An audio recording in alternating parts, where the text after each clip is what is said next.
Tom, is give you a little glimpse of what we're considering for the cafeteria. Right. Is that your main focus of concern? Our concern is that the cafeteria, the lines are too long. For the Dunkin' Donuts and the cafeteria, and there's just not enough options on campus. We would like to see, just renovation as a whole. And I believe we talked to Jessica yesterday. She said it was built in the 1960s. It's ancient. Yeah. Yeah. It was here when I went to school. It's the same, yeah. Yeah. Just to give you an overview, are you familiar with and can you read floor plans? Yeah, I've looked at enough. My parents are obsessed with houses. Okay, there you go. So this area here is the main dining area, and it's separated by that wall that's right here, and there's some booths that are on each side. This is what we're going to call the servery, and this is one of your big problem areas here. The Dunkin' Donuts is right here, and I eat in the cafeteria myself, so I know how long the lines are for both Dunkin' Donuts as well as the hot food line where the cafeteria is now. And back here, this area here, which you've probably never been in, is called the faculty dining room. And there's a little office over here that there's some staff in. But essentially, this is the only area for common dining in the main area. And then there's that little area right here where the computers are, the Wi-Fi bar.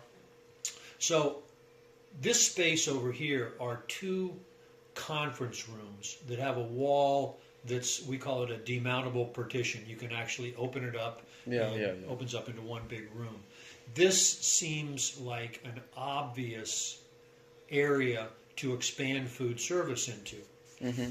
So we're working with an architect in Miami called Ziskovich. They're the architect that designed our new building out at Loxahatchee Groves. Have you been out to see that yet? No. You should go. It's very, very contemporary. It's got a lot of cool features in it. Very user-friendly to students with a lot of areas for study, socializing, and stuff like that. Really cool. So anyway, they're a good, very modern architect, and they're working with us on doing some stuff here. So I'm going to run you through a PowerPoint of some of the things that they're talking about. Now this is basically an area floor plan that shows the relationship between the dining areas right here and how we may expand that and provide additional opportunities for dining and for all kinds of things. So this is that main area here. This is the conference room B. This out here is that terribly desert courtyard with stones in it. That's very unpleasant to. Just sitting there. Nobody wants to go there. Just because it's got a few umbrellas, it's just totally distasteful. And we're looking at capturing the office here and the faculty dining room so that this gets expanded into one big area, and then we go outside where this A and 8 are to extend an outdoor patio dining area with trellises and stuff like that. So would there be an overhang? Yes. Yeah. So this is the existing pictures now. We've got about 150 seats total in there. That porcelain floor tile from the 70s is just yuck. It doesn't give anybody any sort of ambience whatsoever. Food brings people together, and right now I think the ambience could be a little bit, because people go there to socialize, play games, study, do what they want. So as a meeting place, it can be better. Yeah. So this gives you kind of a 3D image of that area there, where this is where the wall is, and that's the Wi-Fi bar, and so on.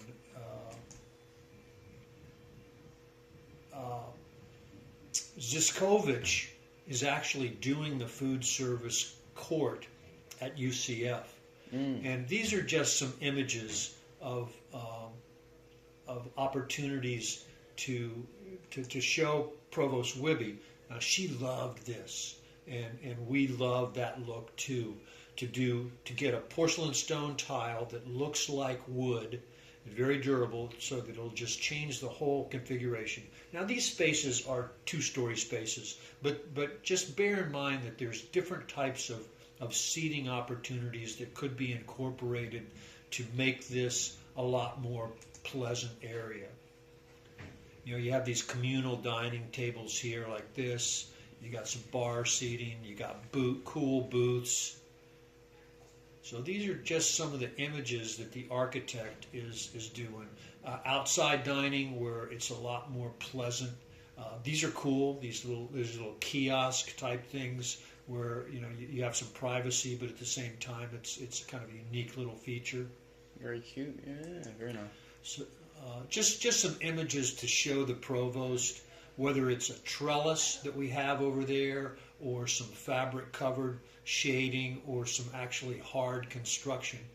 But get these outdoor areas and capture them for additional student socializing, dining on the nice days. Whoa, seems to be moving a little too fast here.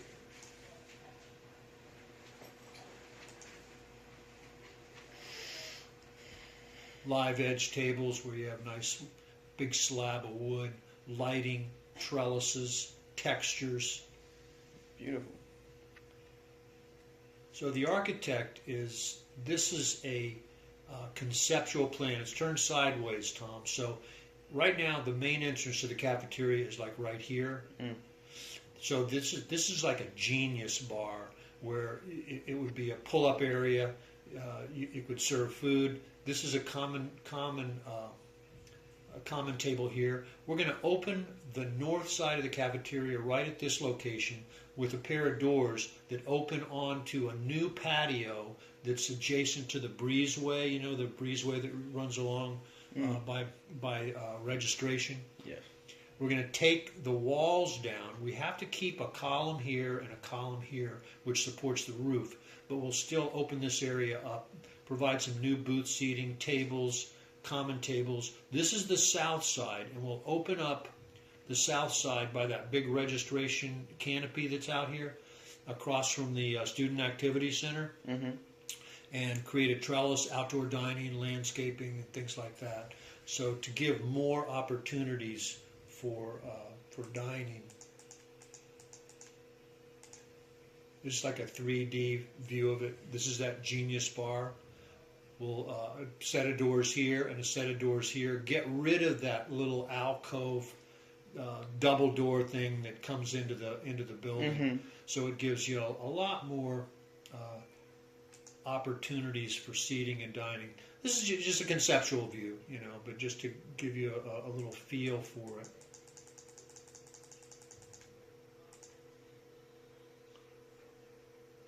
Again, just images until we get the design done. That's that genius bar that's over there. The new doors that open out onto a bricked patio out there. So we fully understand what the needs are, and we just have to get to it.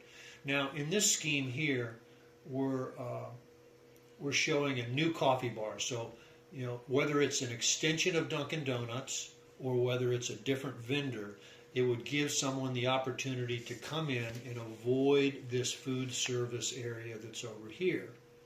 And maybe even have a walk-up window on the outside where you can walk up, grab a cup of coffee or something, and then come out to this outdoor seating area here. That would be very interesting. I like the sound of that, because that food server, it's just crowded. I'm going to run down here a little bit, show you something. I don't think Starbucks would like a competition, but competition is healthy. Competition is healthy. So the next thing is, this is redoing the main dining area. And as you can see, packing it in, you could get 326 seats versus the 150 that's there now by reorganizing it. Now, take that conference room E and F over here and turn that into like a Starbucks lounge type of area. Somewhere you want to sit. Yeah. So with a different coffee brand, and then this nice outdoor dining area here also. So now you got two separate areas. Damn, this thing is awfully sensitive here. Doesn't like you.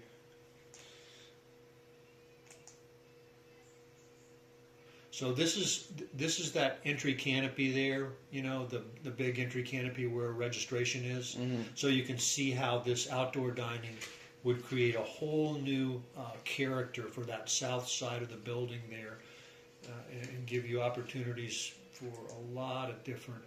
I'm definitely charm it up. Yeah, yeah.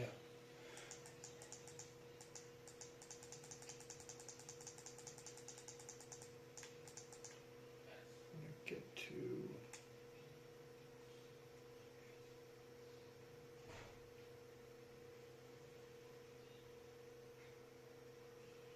I'm going to go back for a second to this one here, because this is, I'm going to tell you what we're planning on doing here.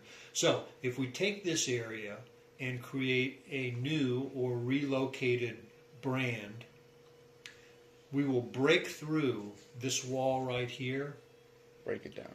so that you get a connection between here and here, and redo this whole servery area so that it's less congested, more efficient, more pleasant, and makes the connection between here and here. Then we'll have new doors that come out here, and this is that, along here's that, what we're calling it the breezeway patio, where we have seating out here, here, and in here. So if you, in your mind, give me some thoughts as to what you, as a student, would like to see, besides the long lines and a renovation as a whole. We'd like to see more third-party vendors. Some, some options. People want healthy, people want affordable. Because the cafeteria food's just not cutting at the moment. And the two big keys are healthy and affordable. Mm-hmm. You know, I go over there, like I said, I get the healthy salad. Or the wraps and the things, or the gyros. wraps. But I see so many people, picking up tater tots or a slice of pizza. Is it just the cost and element of it, or what brands would you guys like to see over there? Well, we did a survey and we talked to a bunch of people, and a lot of them said Chick-fil-A. I'm not sure how franchisable Chick-fil-A is, but it's what the PhD students want. Subway is the first thing that come to mind. What else? Chipotle. Chipotle is fantastic. Tijuana Flats. Even there's Tacos Al Carbone down the street.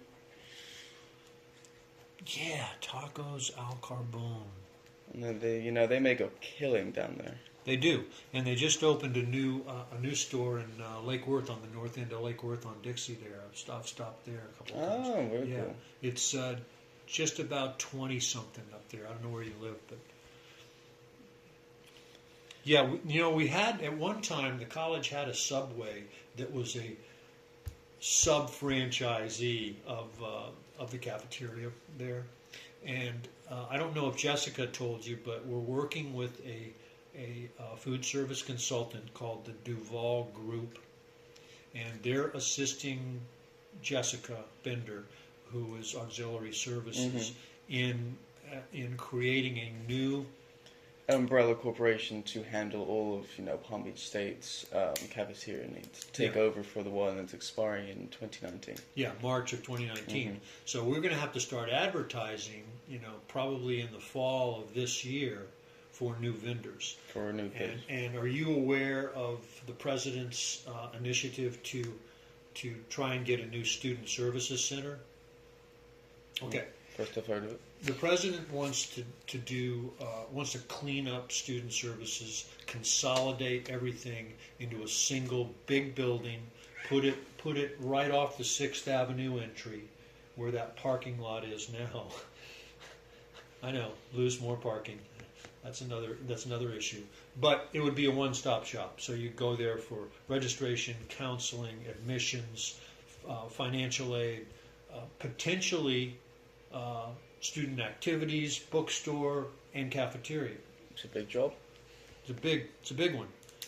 But the food service consultant, we have to do something with this old building. Tom, if we started today with an architect, it would be 2.5, maybe 3 years before the building would be complete. Mm. I'll go long gone by then. My brother will probably even be gone by then. So we'd like to see something done with this building to affect the students and the faculty and staff now, and taking these little bites. And the first thing is taking this area here. We could redo this with absolutely no interruption to the existing cafeteria. When that's done, we come down here and we do this south end, and we break it here. We do all of this, and we block off this door, and we leave this one open, and we make that connection over here. So this is now going this way. Mm. And then when this is done, we block this off, let people move through here, and then the whole thing gets done. It opens up. Yeah. Way more open concept. What about? Give me your impression of places that you feel good at when eating and socializing. Like is it a Starbucks? Is it somewhere else? Well, we like the idea of a mall court design, like a mall, food court. Yeah, food court. I think that would really opens it up, and it's just got a good atmosphere. You can put books down, laptop out, get the friends, because at the moment people are playing dominoes, Uno and stuff. And we think that should continue to happen. While we should also have a Starbucks. I like the idea of a separate lounge, because peace of quiet, and then people can do what they want. So it gives you options to go wherever you want. Yeah, see, that's what we thought for that this side over here. It could be like the quiet side, mm-hmm. A little darker, a little more intimate, but still opening up to that outside area, and right off of, it could be a holding place for people registering too. I'm hoping we can get automated registration or counseling where you can be sitting having a cup of coffee and your phone. Boom, pings. You're in line. You're next. Come on over. So those are our thoughts, and no, it's just very exciting stuff. I heard you're going to do this in stages. So stage one would be to open up the conference room. Yep, this would be stage one.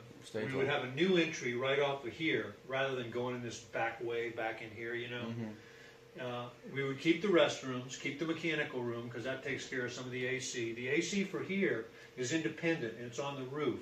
So again, we won't be disturbing anything here. We'd open up out here. If this is where our new brand goes, maybe there's even a walk-up window out here, where you can get in. But this would be the main entrance, and then this would become, paved outdoor dining. Because this is really nice along here right now, but it's tucked away. So then we would break through here, and then redo this servery, maybe over a summer or Christmas break or something, so that that gets redone, and then start attacking these areas here, and just change the whole feel of the inside with new finishes, colors. Maybe take the ceiling out and open it up in some areas. Get some more light in there. Yeah. Because it is a bit dark at the moment. Because it's under those walkways, so you're not getting direct sunlight into the building. I think the outdoor seating area is fantastic, because I've walked into pick something up from Dunkin' Donuts or from the cafeteria, and I'm like, cool. Now where can I sit? It's a beautiful day outside. Yeah. There's like 3 benches. I have to have a little walk to find somewhere to sit. Next time you walk back, when you walk along, this is the covered walkway right here. Mm-hmm. Check out this area here, and picture it in a brick like we have over in the Central Commons area over there where the fountain is by the library. Mm-hmm. Those kind of bricks with tables and a little bit of landscaping where you could actually pull off, and it's not just a bench you're sitting on. There's a table there, and maybe some different types of seating here and here on each side of this, and then of course this would become. We might even put a wall up by the sidewalk here, so you're not like sniffing all. Yeah, yeah. So you're not sniffing all the cars going along there, and a trellis that comes out to protect it. Maybe something nice over here, a water feature or something else. Very nice. So what's the most exciting part about this to you? To me, Mm-hmm. I think just a repurposing and a new facelift to this tired old cafeteria. You know, like I said, I went to school here, and it's just embarrassing to have the primary food service area for this entire huge campus In this little space. with this little space and so little seating, and the student enrollment and population growing.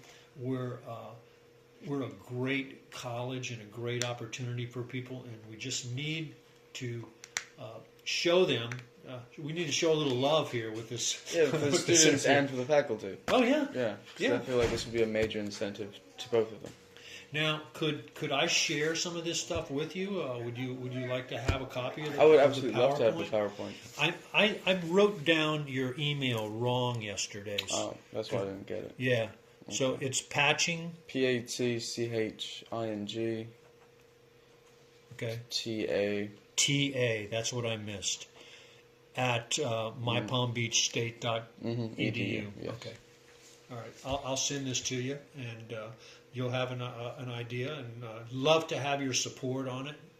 And hopefully, the cabinet is meeting today. I sent Dr. Wibby an email yesterday. Told her that I'd be meeting with you and Ryan today, and I said, please support that first phase. And the problem is money. You know. Mm-hmm. This is going to cost about $500,000.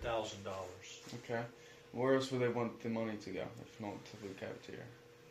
Well, the provost, that's her number one project. Mm-hmm. So that's what she's pushing for.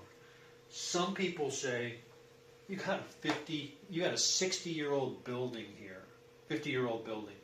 Why do you want to put $1 million into it? Because we need it. There's some logic in that. But on the other hand, what are you going to do with it? We don't have the money to build that new student services center right now, and we're dependent upon the state of Florida and the legislators to provide that funding. That's where we get most of our funding for construction.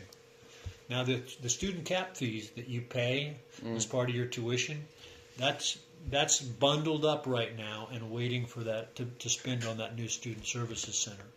Some of that could be spent here. That would be directly benefiting the students. Auxiliary services, that's Jessica. She negotiates the pouring rights. You know what pouring rights are?